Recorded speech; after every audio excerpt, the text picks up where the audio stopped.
So we had a meetup tonight at a local barbecue place in Brooklyn. It was a Brooklyn carnivore meetup, and it was just a fun conversation. It was nice to get together with some other people who eat the way that I do, and I am going to show you tonight a little bit of the conversation we had. But we talked about what it means to be a carnivore. Are you perfect all the time? Are there cheats? What does that look like? And, we just kind of talked about our experience. So I recorded some of it, and I hope you enjoy it. The realistic part of the carnivore community, though, is, we try to do it as long as possible, but let's be real. Like, all of us have moments of breaks, and that's okay. There's nothing wrong with that. It's just, I have this nice sense of control over my body and my diet at this point with carnivore 2 years later, that, like, a cheat day doesn't freak me out. Because I know, first of all, it's going to make me feel like complete crap right off the bat. So then I'm going to be like, why did I do this? And then the next day I'm right back, or that, whatever. And then it's over, and I'm right back to carnivore, and I feel great.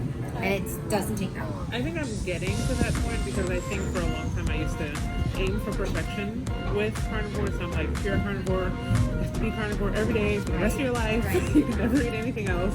And I think that was messing me up. Because then it's like, it's always going to be around because we're literally surrounded by all of these things. We're in New York. Like, you cannot walk 3 feet without seeing something that you really should not be eating with your life. Pizza.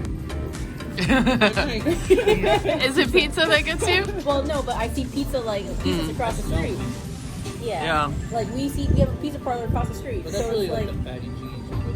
It's just the cheese, the smell of the cheese, but, the smell of the cheese with the pizza. For me, it's like hot bread. So, if you walk past those bagel places and they, just made the bagels, I'm like, just... That smell actually really nauseates me. And there's a bagel shop on the way home. So every morning I have to pass it. I want to get to that point. Yeah, but for me, it's donuts. Oh, see, I don't even go for the sugar at all. Oh, that's great. No sugar. I could donuts. Just get naked, roll around. Dozens of donuts. I love it. Yes. Oh, my son would be a date for you. I'm trying to say. I don't know where we're. Well, all right, let's just stop. Let's move on. Back to me. I used to be that way, where Trav and I used to go to Smorgasburg, and I would just agonize over everything I walked by because I wanted everything. I'm like, I can't have you, though. I can't have you because you're just going.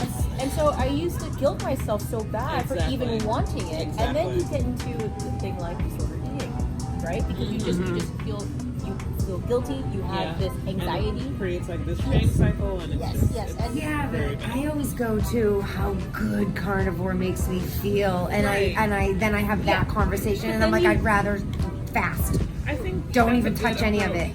Not to focus on the shame of the thing that you have done, and you have choose to just remember how good you feel. Right, focus when on you're the eating feeling clean. Right. Well, I always think, I choose to eat this way, but I don't know how long my life is. Right? I don't know. You could get an aneurysm right at that moment. Oh my God. Okay, you're getting No, but it's the idea of look, even if you want to, go ahead, enjoy it, but make sure it's worth it, right?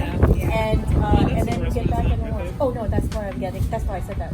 My works particularly bad. It's like, when you have that, you're like, okay, I want to try that thing. Let's go for it. And then you have, you're like, oh, that was so not worth it at all. At all. Yeah.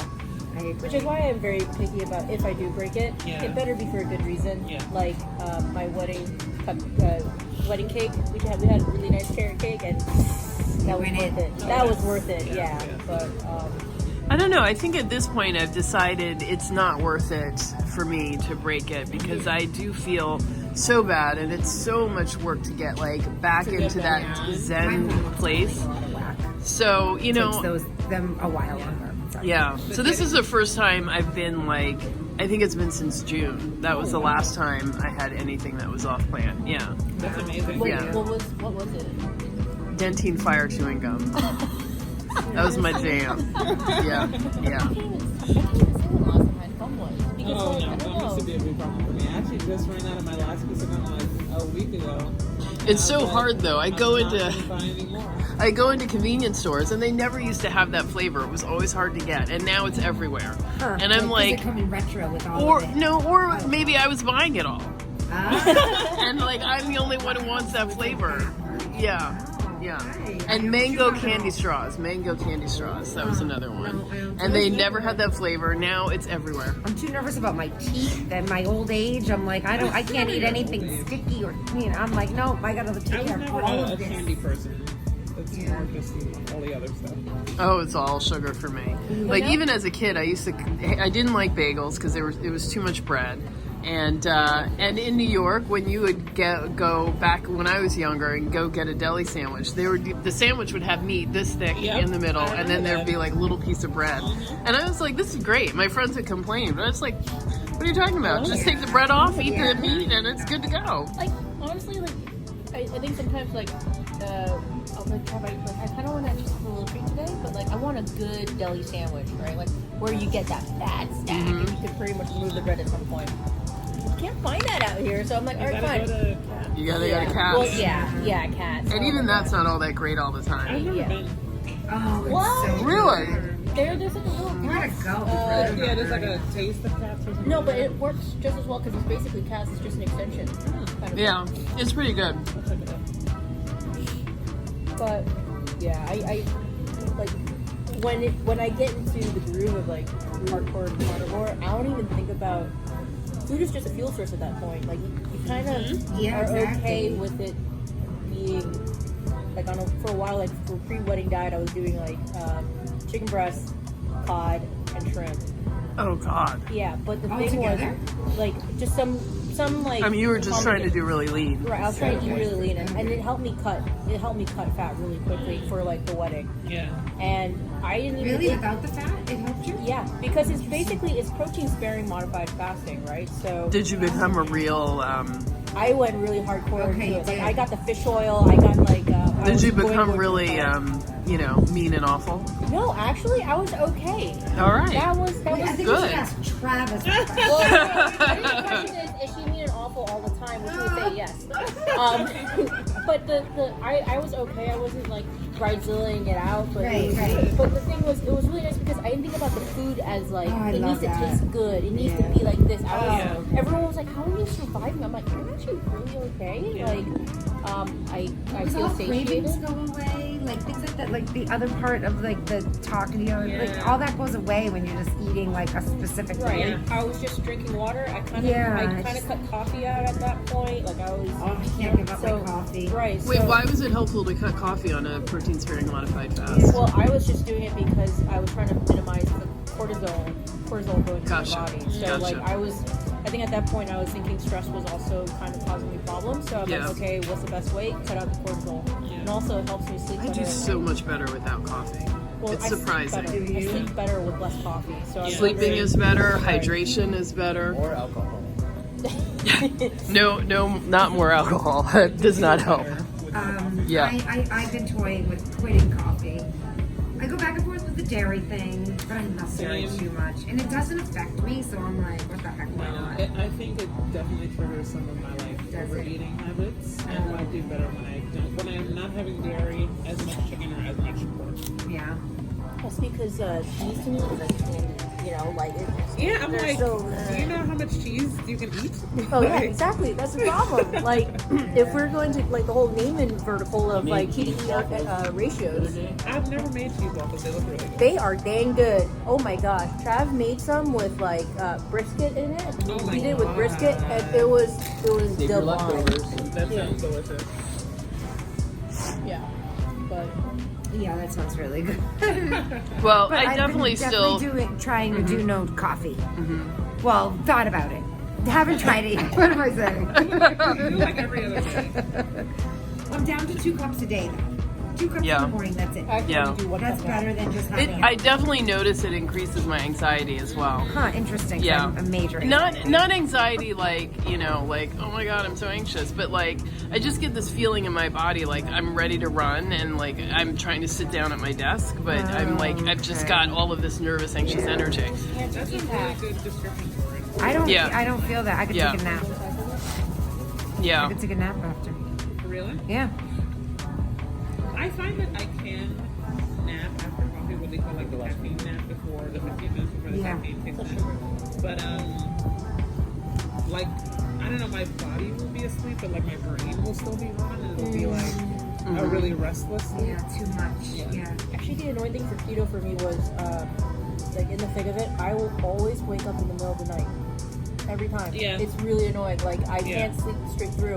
Like, I can cut out coffee and everything like that, but I will wake up like clockwork at the That's same interesting. I time. thought it was just me, because when I'm No, it's doing common. like, you know, a good like month in to eating low carb, I will wake up like clockwork around 3 and 5 o'clock every Yeah, night. that's me. So weird. Actually, Do you feel rested though? Yeah. When you I'm wake fine, but Yeah. it's just Okay. kind of annoying that I'm not sleeping through the night because, you know, I should base it off that instead of the whole, like, you need 8 hours of sleep. It's like, well, It's like when I fast, like I can sleep 3 hours max. no, Yeah, that's, fine. I was going to Yeah. do that next. If I Yeah. fast for like 36 hours, I will wake up Yeah. Yeah. every night at That's so fast. like not the first 24 hours, but like the second. Yeah, after the 24 hours. That it doesn't know all that foreign stuff in your body. It's like, wait, what? Well, I think it's because when you're fasting, your adrenaline and cortisol and stuff Also goes up. Everything's up. Yeah. So your ketones are up, blood sugar's down, so it's not doing inflammation. Right.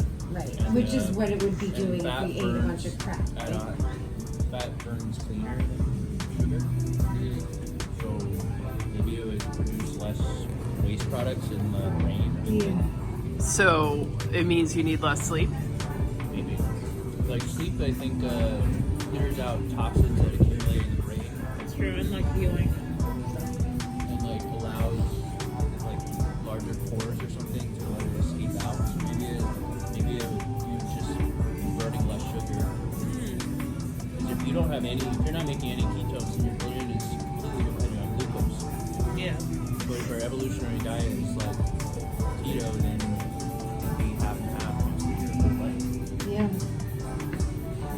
I feel like a lot of studies lately are like about Alzheimer's and stuff like that. It's all sugar in the brain.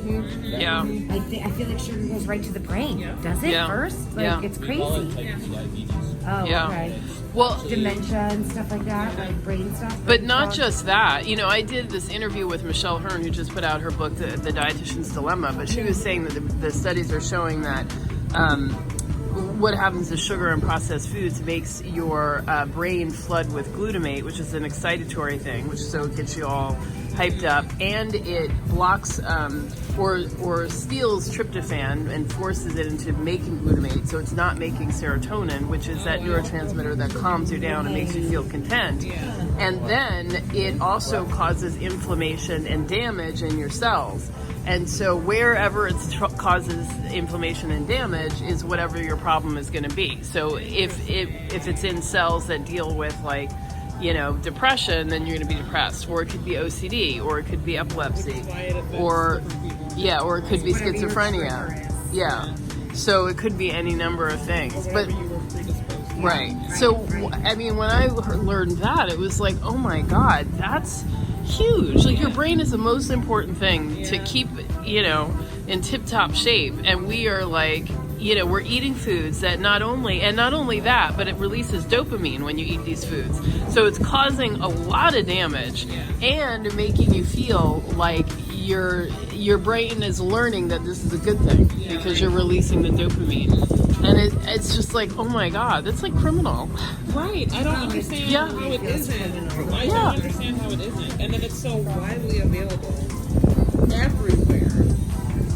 And Because it's I so don't even damaging. think they're. I don't know if they meaning the FDA or what whoever is in charge of all this.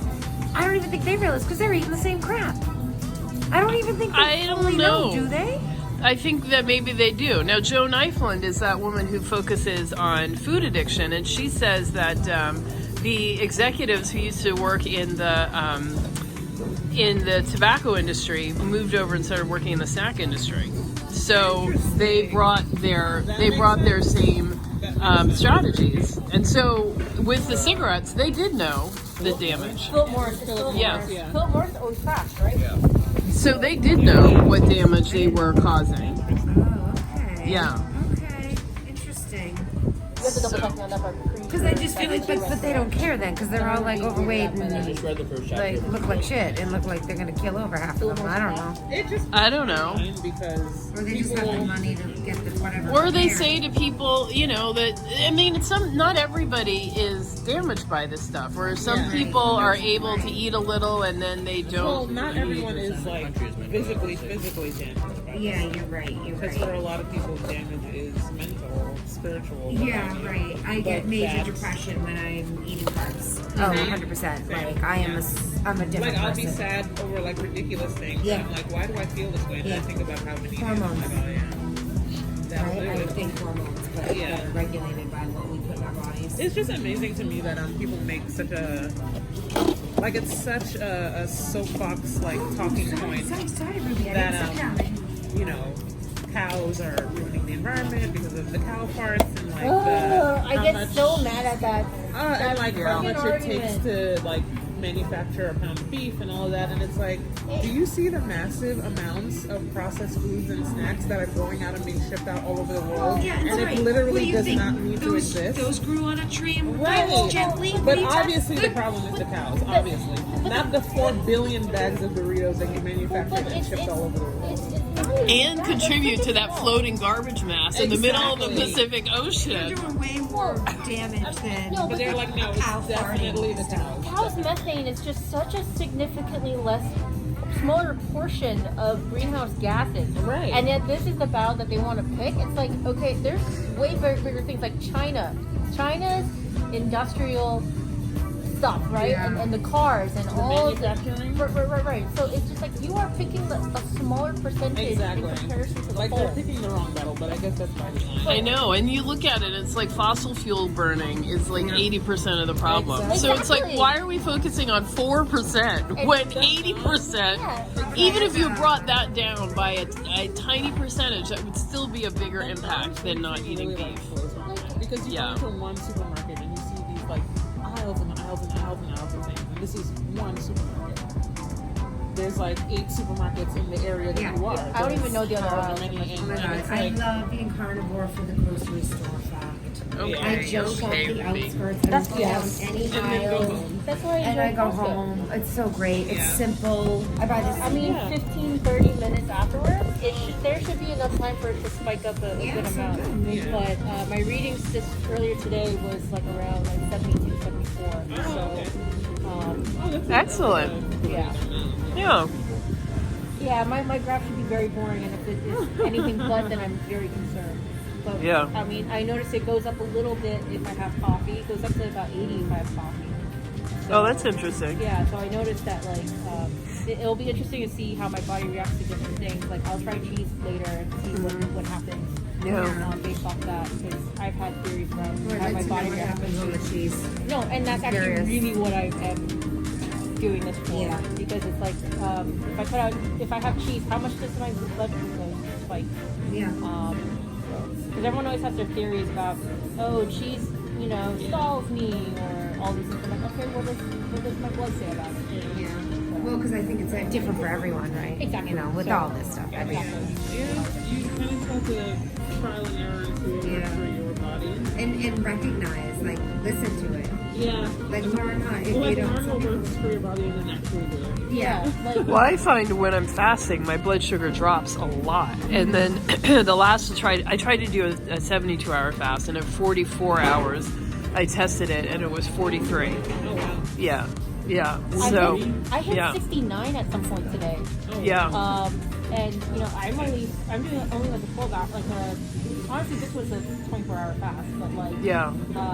I did do a 72 one a bit, and I'm kind of curious, like 80 basically, right? So Yeah. I'm curious what my So I figured I better roll it back and try to do 36-hour fasts and see if I can't go longer. With your blood sugar that low, are you like lethargic and sort of, or are you? Well, I still was have feeling energy? shaky and weak, Okay, and yeah. so that's why I tested it and I Yeah. decided to eat. But it was a little like, ooh, that's not good. And I'm sure my ketones were high, otherwise I'd be dead. But it was kind of like that doesn't seem good.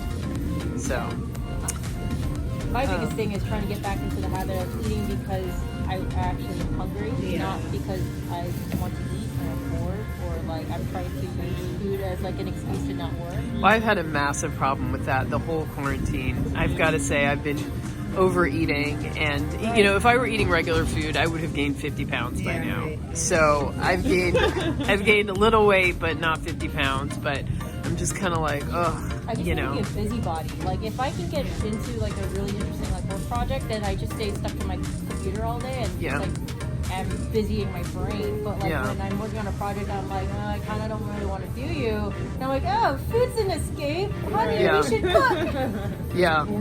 Exactly. Yeah.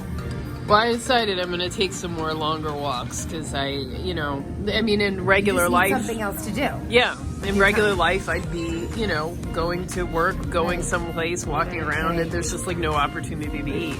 Yeah, it's hard to do that right now because like I look outside, I step outside, I'm going back inside, and I don't have a dog to be like, well, you need to go on a walk. Yeah. And take you out for a walk. Yeah.